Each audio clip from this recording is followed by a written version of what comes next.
एक खोटं बोलू बाई, दोन खोटं बोलू, दोन खोटं बोलू बाई, तीन खोटं बोलू. 12 चौकी वाडा, दारात गाडी घोडा, घोड्याला खायला पुरण पोळी, बाई रुपेरी थोडा. आडबाई आडोनी आडाचं पाणी काढोनी, कळशी भरते सोन्याची सून थोरा मोठ्याची. असं सासर नको ग बाई, नाव नुसतं मोठं, नाव नुसतं मोठं, ज्याचं लक्षण बारी खोट. पैलमा गणेश देवा, माझा खेळ मांडला, करीन तुझी सेवा, करीन तुझी सेवा, मला हवा करतार, चंद्रपोळी चौकडीत माझा संसार. 3 दगडांची चूल फुंकले निखारे, मुठभर जोंधळात सुख माझे सारे. नांदा सौख्य भरे, नांदा सौख्य भरे, नांदा सौख्य भरे, नांदा सौख्य भरे.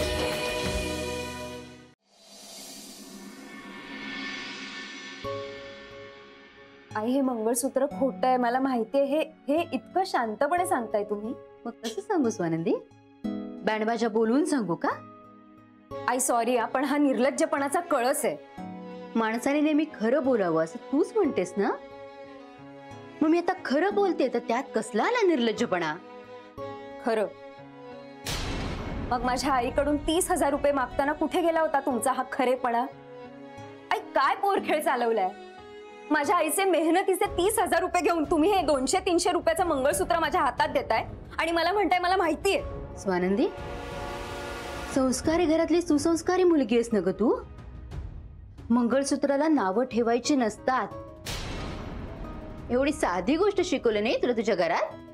मला जे शिकवलं ना त्याचं तुम्ही स्वप्नही नाही पाहू शकत. आई, हे बघा, मला माहितीये 30,000 रुपये ही काही फार मोठी रक्कम नाहीये,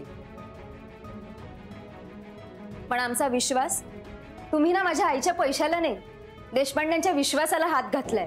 आणि कशासाठी? फक्त 30,000 रुपयांसाठी. आई, एवढ्या छोट्या रकमेसाठी तुम्ही खोटं बोललात? आई, मी इतकं पोटतिडकीने बोलते तुमच्याशी आणि तुम्हाला फरकच पडत नाहीये. तुमच्या वागण्यावरून कळलंय मला की मला हे प्रकरण शांत डोक्याने सोडवायला हवं.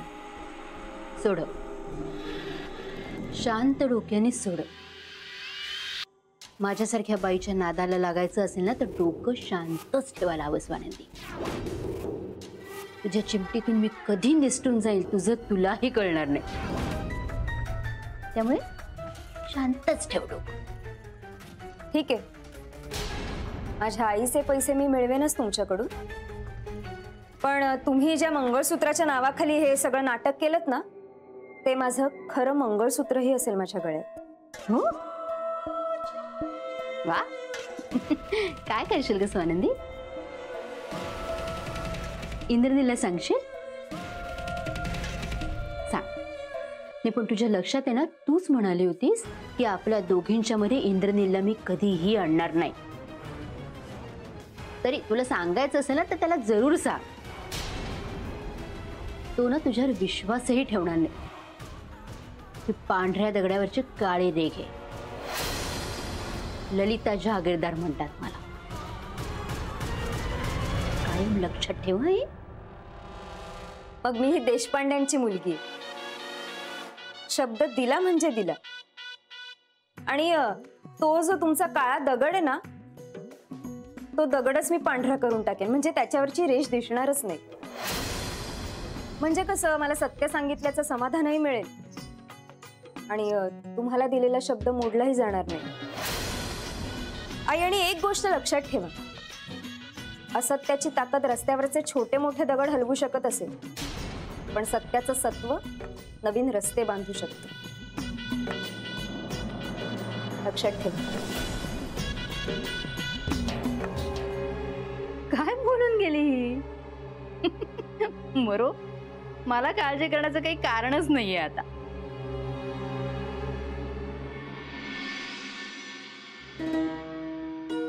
Thank you so much. Thanks for the coffee day.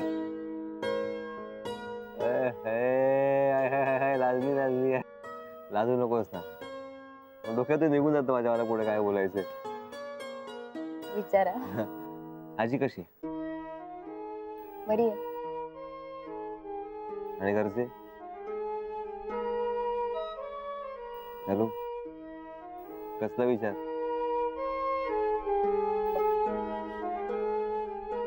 मला एक सांगायचंय तुम्हाला, पण तुम्ही रागावणार नाही ना? मला माहितीये, कारण तू काही चुकीचं सांगणार नाहीस. सांग.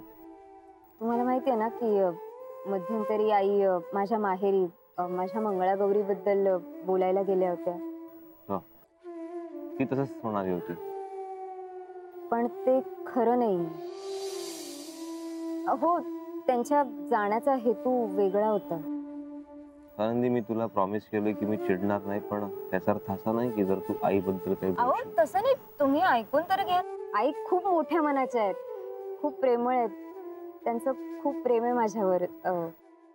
त्यांना ना माझ्यासाठी मंगळसूत्र बनवायचं होतं आणि ना त्यांना थोडे पैसे कमी पडत होते, तर त्यांनी विचार केला की कोणाकडे मागण्यापेक्षा माझ्या आईकडून घेतलेले बरे. तर त्यांनी. अरे यार, कशाला कोणाकडून मागायला पाहिजे पैसे? मला सांगितलं असतं, मी दिले असते. अहो म्हणजे तुम्ही पैसे दिले असते, पण आईंना कदाचित सरप्राईज द्यायचं असेल म्हणून तुम्हाला सांगितलं नसेल. म्हणजे समजून घ्या ना. हे बघ, हे मला कळत नाही, हे तुला बरोबर समजतं. बरं, दिले का पण मग तुझ्या आईचे पैसे?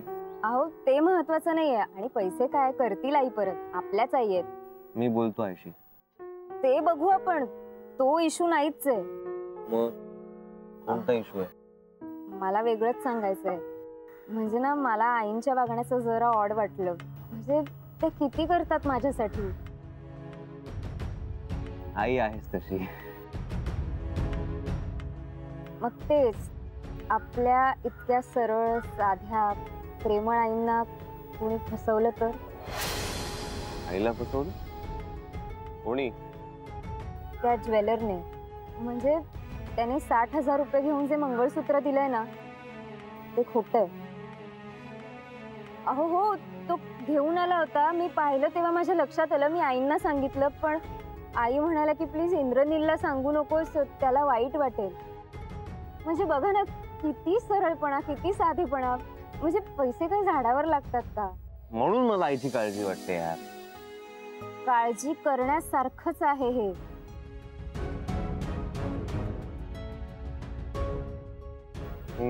घरी चल, आपण बोलू आईशी. Excuse me, check.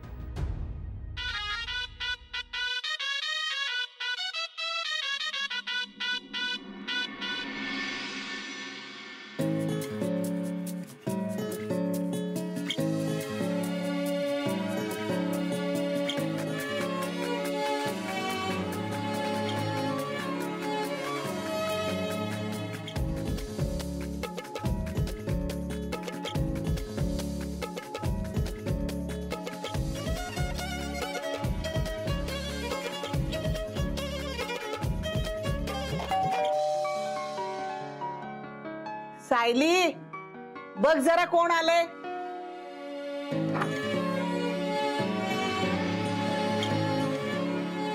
तुम्ही? हाय. हाय. या ना. हो. मस्त आहे रे पोरगी. हा, खरंच छान आहे. चल नीट वागा. तू नीट वाग, मग तो तिच्याकडे काय चल. काय ग? या ना. हे आमचं घर आणि ही माझी लाडकी आजी. अगं हो हो, पण आधी ओळख तर करून देशील का नाही? हा मल्हार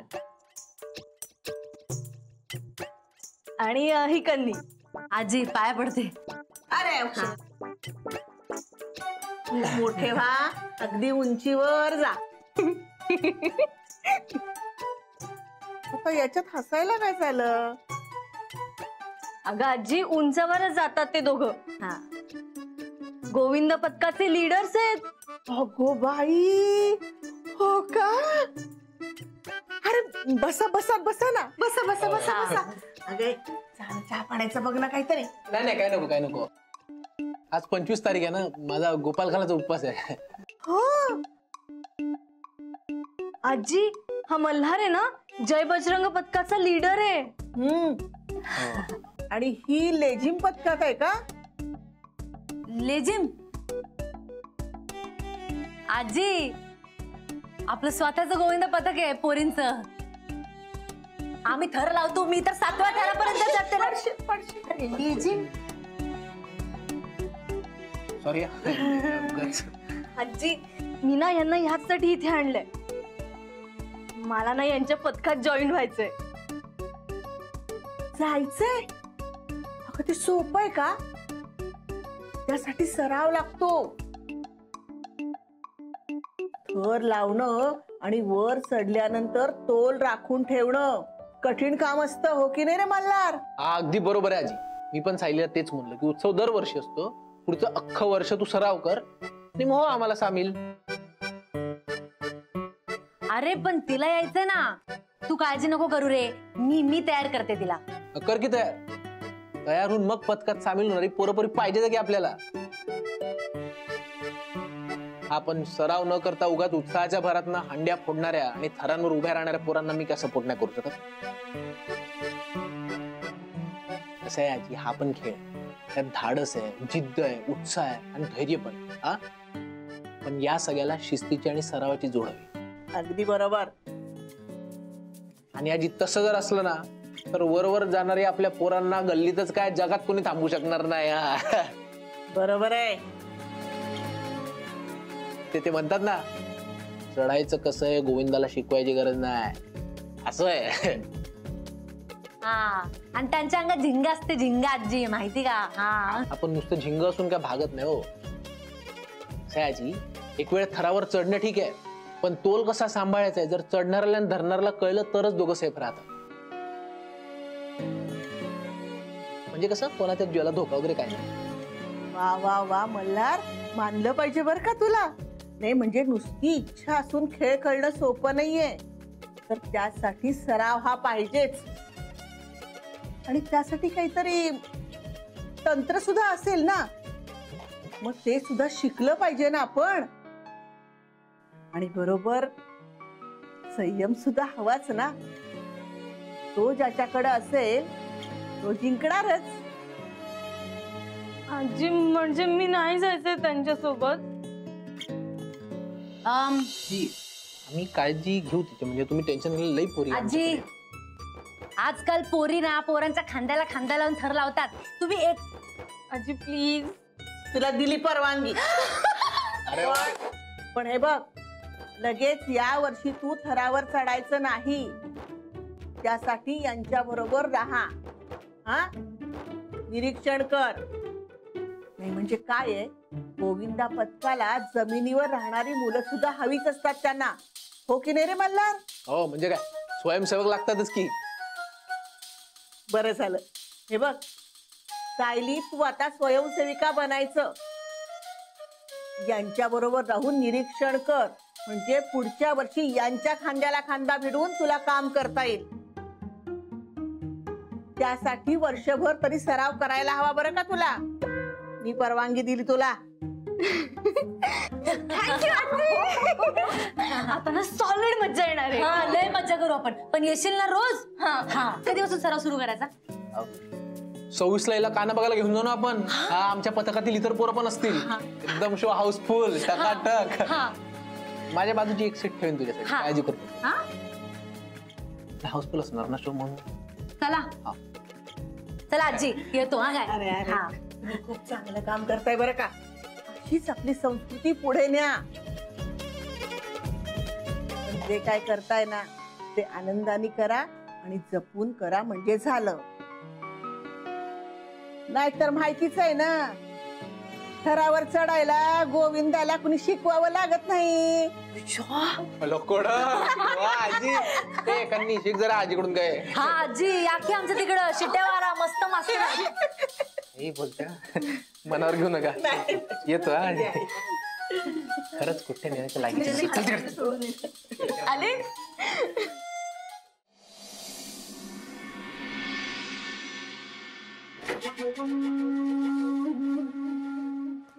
कितीतरी दिवसांनी एवढे पैसे जातात कपाटात. हो. तरी मी डोकं लढवून त्या ठाकूर देसाईकडनं ऍडव्हान्स मागून घेतला, म्हणून एवढी घसघशीत रक्कम दिसते तरी आपल्याला. मी फोन केला होता त्या ठाकूर देसाईला, म्हटलं काय झालं आमच्या ऍडव्हान्स, होते विसरलाच होता तो, पण खूप घाबरलेला होता. हळू बोल, आपल्या इथे भिंती ना कान, फक्त कान नाही, नाक डोळे मेंदू सगळं आहे. आता आपण आहे ना कपाटाला एक लिंबू मिरची बांधून ठेवूया. आई, बाबा, इंद्रनील अरे ये, मी खोलीतच आहे. तुम्ही चिडू नका, आईंवर शांत डोक्याने बोला. शांत राहून हिला कळणार नाहीये. हे सगळं आजच संपलं पाहिजे. मी चाललोय पोलिसात तक्रार करायला. एक मिनिट, तुला काय संपवायचं आणि कुणाला पोलिसांमध्ये देणार आहेस तू? आई, तुला एकच गोष्ट किती वेळा सांगायची आहे मी. तरी बरं, स्वानंदी सगळीकडे लक्ष ठेवते बिचारी. नाही तर तू तर म्हणजे. अरे काय काय काय झालंय काय ते तरी सांग. स्वानंदी, तू त्याला काहीही सांगणार नव्हतीस ना? आई, ही फार मोठी गोष्ट आहे, मी नाही गप्प राहू शकले. आई, तू स्वानंदीच्या आईकडून पैसे घेतलेस? हो. म्हणजे अरे माझ्या मनात असं होतं ना इंद्रनील. तुझ्या मनात काय आणि काय नाही मला खूप चांगलं माहितीये. पण आई, आता बस झालं. अरे तुला वाटतंय तसं काही नाहीये. स्वानंदी खोटं बोलते तुझ्याशी. स्वानंदी कधीही खोटं बोलत नाही आई. तिच्या आईकडून तू 30,000 रुपये घेतले होतेस की नाही? अरे हो, पण माझा हेतू असा होता ना इंद्रनील. तुझ्या मनात काय होतंय मला चांगलं माहितीये. आपण त्यावर नंतर बोलू. ताबडतोब आता एक काम करायचं, ते पैसे आत्ताच्या आत्ता परत करायचे. अरे मी करणारच आहे त्यांना पैसे परत. तुझ्याकडे पैसे आहेत आत्ता? हो हो आहेत. हे बघ, मी करणारच आहे त्यांना पैसे. तू काळजी नको करू, मी उद्याच अंजलीताईंना फोन करते. हा, असं नाही होणार. स्वानंदी उद्या तिच्या आईकडे जाणार आहे. मी पण जाईन कदाचित. तू ते पैसे आत्ता मला द्यायचे. स्वानंदी, तू आईला देऊन टाकते पैसे. पैसे दे. देते.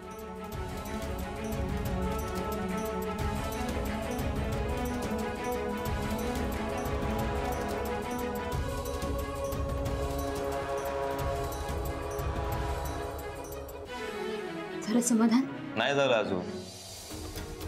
पुढे बरंच बोलायचं बाकी आहे अजून. अजून काय बाकी आहे आता? बाबा, एक मिनिट, मला आईशी प्लीज बोलू द्या.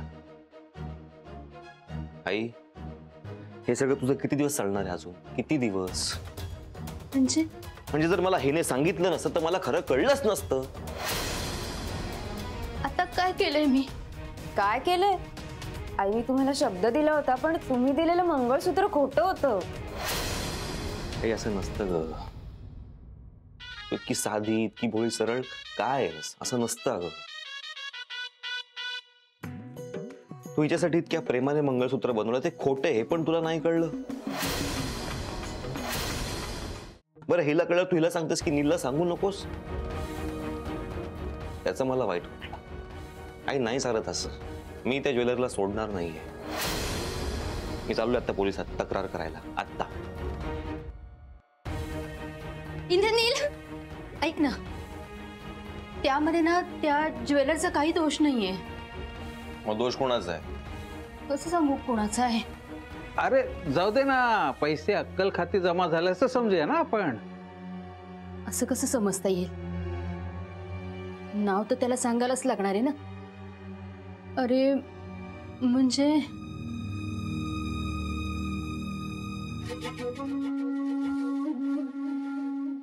यांचा दोष आहे. कोणाचा? माझा? मी काय केलं? हो, आता सांगून टाका ना, नका लपवू. नाही तर पोलिसापर्यंत वरात काढेल तो. बाबा, अरे मी स्वानंदीला मंगळसूत्र दिलं ना, तेव्हा ती म्हणाली की ते खोटं आहे आणि मी एकदम गांगरून गेले. अरे मला लक्षातच आहे ना असं कसं झालं. मग तेव्हा मी ह्यांच्याशी बोलले ना, तेव्हा लक्षात आलं की डिझाईनसाठी जे खोटं मंगळसूत्र दिलं होतं ना, तेच हे पेढीवरनं घेऊन आले होते. आणि खरं मंगळसूत्र पेढीवरच राहिलं होतं. मी आता यांना पाठवतच होते तिकडे.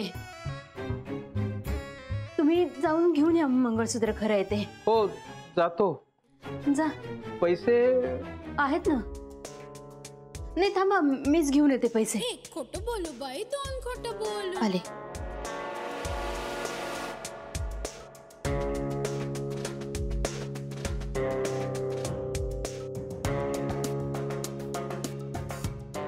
जाऊन येतो.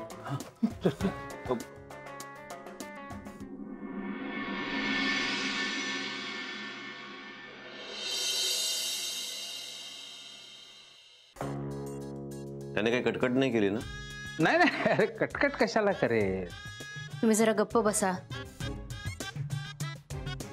काही बोलू नका आता. जेवढा घातलाय तेवढा गोंधळ खूप झाला नाही का?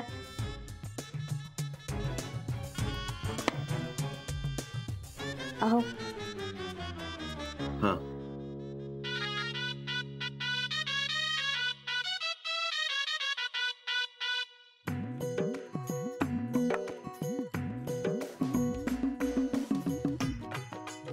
हे खरं मंगळसूत्र. चमक बघूनच कळते. आई तुम्हाला तर माहिती आहे मला खोट्याची किती ॲलर्जी आहे. थँक्यू.